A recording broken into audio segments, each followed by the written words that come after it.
Welcome to JJ Tagalog Movie Recap. Ang movie recap natin ay tungkol sa dalawang magnanakaw na gustong tikman ng isang babaeng may asawa. Simulan na natin. Si Catherine Carlyle ay isang struggling actress na nagsisikap na makilala ito sa Hollywood, ngunit bilang sa ngayon, wala na siya sa trabaho at nabubuhay siya bilang isang stay-at-home wife.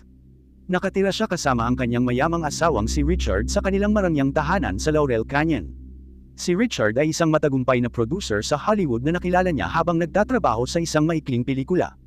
Iginiit ni Catherine na gusto niyang makakuha ng mga tungkulin sa kanyang sarili nang walang koneksyon ng kanyang asawa, at hindi rin nagtangka si Richard na tulungan siya. Hindi naman ibig sabihin nito ay napapabayaan na siya nito, pero dahil sa busy schedule ni Richard, ang kanilang ang buhay may asawa ay nagsisimula ng maging malungkot. Kadalasan, naiwan si Catherine na mag-isa sa malaking bahay na ito. Sa pagitan ng pag-record ng video para sa audition, naglilinis siya ng bahay ng mag-isa habang isang katulong ay inupahan upang gawin ang paghahalaman. Nais ni Catherine na ibenta ng kanilang kapitbahay na si Anderson ang walang tao na bahay upang iyon maaari siyang magkaroon ng bagong kapitbahay na makakasama. Isang araw, nakatanggap si Catherine ng tawag mula sa LA Bloom Gardening Company, na ipinaalam sa kanya na ang karaniwang hardinero ay wala na sa serbisyo dahil hinuli na siya ng mga pulis. Kaya sinabi ng lalaki sa kanya na may paparating na kapalit na hardinero. At sa loob ng ilang sandali, si Ben, ang kaakit-akit na bagong hardinero, ay nasa mismong pintuan at nag-doorbell. Susunod, dinala ni Catherine si Ben sa paligid ng bahay kung saan kinakailangan ang kanyang kadalubhasaan. Sinabi niya sa kanya na maaari siyang magsimulang magtrabaho kaagad, ngunit napansin niyang wala siya anumang mga tool ngayon. Gayunpaman, sinabi sa kanya ni Ben na sisimulan niya kaagad ang kanyang trabaho sa susunod na araw. Nang papaalis na siya, napansin niyang nagpupumigla si Catherine sa pintuan. Aksidenteng nalock pala ang pinto nang lumabas siya para ipakita kay Ben. Nagsimulang magpanik si Catherine at sinabing mayroon siyang mahalagang email na ipapadala, kaya Ben nag-aalok na tulungan siyang buksan ang nakalock na pinto. Pagkatapos ng ilang pag-aayos, binuksan niya ang pinto sa tulong ng dalawang wire. Pagdating sa loob, mabilis na ipinadala ni Catherine ang email, at bago umalis si Ben, tinanong niya siya kung siya kilala niya ang kanyang hardinero, si George. Sinabi sa kanya ni Ben na hindi niya kilala ng personal ang lalaki, ngunit alam niya na kamakailan lang siya ay naaresto. Habang naghahapunan, nagrereklamo si Catherine tungkol sa umaalog-alog na mesa, ngunit mukhang wala si Richard pangangalaga. With a movie playing in the background and Richard busy reading a movie script, Catherine nagtatanong kung maaari silang magsindi ng apoy. Bilang isang maginuo, nagboluntaryo si Richard na iyon ito, na nangangailangan ng pag-on sa switch ng gas sa garahe. Nasa garahe si Richard, ngunit hindi niya napansin ang isang figurang nakatayo sa dilim. Maya-maya, nagsuot si Catherine ng sexy lingerie bago matulog, ngunit sa kasamaang palad para sa kanya, si Richard ay mahimbing na natutulog. Kinabukasan, dumating si Ben na may dalang mga gamit at itinuro ang halamang ivy na gusto niyang pagtrabahuhan sa una, at si Catherine ay walang problema dito. Sinabi sa kanya ni Ben na sa halip na maging isang hardinero lamang, gusto niyang makilala bilang isang tanawin arkitekto ng kanyang mga kliyente. Samantala, tinawagan ni Catherine ang kanyang kakilala upang tanungin kung mayroong anumang papel na magagamit niya. Bilang tugon, sinabihan siya ng kanyang kaibigan na dapat niyang i-enjoy ang kanyang libreng oras hanggat kaya niya. Susunod, inalok ni Catherine si Ben ng limonada, at nagsimulang mag-usap ang dalawa. Nagpapasalamat siya sa pagtulong sa kanya na i-unlock ang pinto noong nakaraang araw. Dahil sa curious, tinanong siya ni Ben kung ano ang napakahalaga kaya kailangan niyang ipadala ito ng madalian. Sumagot si Catherine na nag-audition siya para sa isang papel sa pelikula, ngunit hindi nakuha ang trabaho sa kasamaang palad. Sinabi niya kay Ben na siya ay isang aspiring artista, ngunit hanggang ngayon, siya ay nagtatrabaho lamang sa isang ilang maikling pelikula at ad. Binuksan din ni Ben na bukod sa pagiging isang landscape architect, isa siyang rapper na may totoong passion para sa musika. Kusang nagkomento si Catherine na siya ay isang taong Renaissance, ngunit ito nakakasakit kay Ben sa hindi malamang dahilan. Gayunpaman, wala siyang intensyon na pagtawanan siya, kaya hiniling niya sa kanya na kumanta ng ilang mga taludtod. Ang panahon ay medyo mahalumigmig, at si Ben ay pawis at malagkit sa pagtatrabaho sa araw. Mapaglaro niyang sinabi kay Catherine na may utang siya sa kanya kung hahayaan niya itong tumalon sa pool. Sa sandaling makuha niya ang kanyang pahiwatig, tinanggal ni Ben ang kanyang t-shirt at sinturon, itinapon ito sa tabi, at bumulusok sa tubig. Pagkatapos, sa buong araw, ang walang sando na si Ben ay nagtatrabaho sa hardin, habang si Catherine ay abala sa pagsasanay sa kanyang pag-arte. Nang maglaon, tinawag siya nito para sa ilang trabaho ng handyman at hiniling sa kanya na ayusin ang kanyang umaalog na mesa at isang sirang kotse. Habang inaalis ni Ben ang pisikal na gawain, matamang pinagmamasdan siya ni Catherine. Tila isang magalang na ginoo si Ben, kaya hiniling siya ni Catherine na tulungan siyang magsanay ng mga linya at i-record ang video para sa kanyang audition.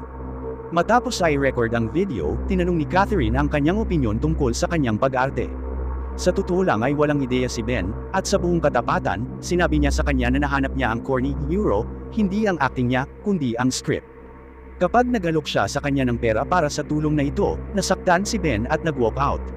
Hinabol siya ni Catherine at humingi ng tawad sa kanya dahil sa pagiging insensitive niya. Sinabi sa kanya ni Ben na siya ay palaging isang mahirap na talunan, ngunit nakikita siyang hindi inaalagaan ang lahat ang mga magagandang bagay na pinagpala sa kanya ay iniinis siya. Inamin niyang nakulong siya, at maaari siyang husgahan ng iba, at sa kabila ng kanya masipag, palagi siyang nananatiling invisible sa mata ng iba. Binanggit ni Ben na kahit ang paglubog sa isang pribadong pag-aari ay halos hindi maisip isang working class na lalaki na tulad niya. Nang maglaon, kinuha ni Catherine ang kanyang sinturon at itinali ito sa kanyang leeg, ngunit hindi niya makuha imahe ni Ben na nagtatrabaho sa kanyang hardin na walang sando. Sa gabi, sinubukan ni Catherine na haborin ang damit ni Richard upang simulan ang pagpapalagayang loob, ngunit si Richard ipinalam sa kanya na lilipad siya sa San Francisco kinabukasan para makipagkita sa isang artista doon. Bago lumabas, sinabi niya sa kanya ang tungkol kay George na nakakulong. Nais ni Catherine na gawin nila ang isang bagay para kay George, ngunit hindi sumasang-ayon si Richard sa kanya, sinabi iyon baka maniwala sila para sa isang kriminal. Nang gabing iyon, si Catherine ay nasa labas kasama si Richard at ang mga aktor, ngunit siya ay tila walang gana. Kahit na umiga na sila, hindi siya makatulog. Kinabukasan, may malakas na musika na nagmumula sa di umano'y walang laman na bahay ni Anderson. Si Ben ay nagpakita sa loob ng bahay ni Catherine mula sa gilid ng pinto at inalertuhan siya tungkol sa pagkakaroon nito na iwang bukas. Tinawag niya ang pangalan ni Ed at sinabing hinaan ang volume ng speaker. Sinabi ni Catherine na binili ni Ed Hogate ang lugar ni Anderson at ipinaliwanag pa yung nagkita sila noong nakaraang araw habang siya ay nagtatrabaho. Nang tanungin ni Catherine kung ano ang ginagawa niya doon sa kanyang day off, sinabi sa kanya ni Ben na gusto niya para dalhin siya sa brunch para pasalamatan siya sa trabaho. Ngunit sa halip na lumabas, nagpa siya si Catherine na anyayahan ang kanilang bagong kapitbahay, si Ed, at maglutong ilang burger sila. Sunod na lumapit si Ed at ipinakilala sila ni Ben sa isa't isa. Tinanong niya si Ed kung paano niya nakuha ang kanyang mga kamay sa lugar ni Anderson dahil ang presyo ay masyadong mataas.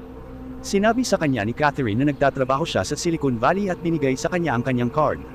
Ngunit sa lalong madaling panahon, ang kanyang walang tigil na tech na daldal ay naiinip sa kanya, at si Catherine ay nagdahilan na maghanda ang burger.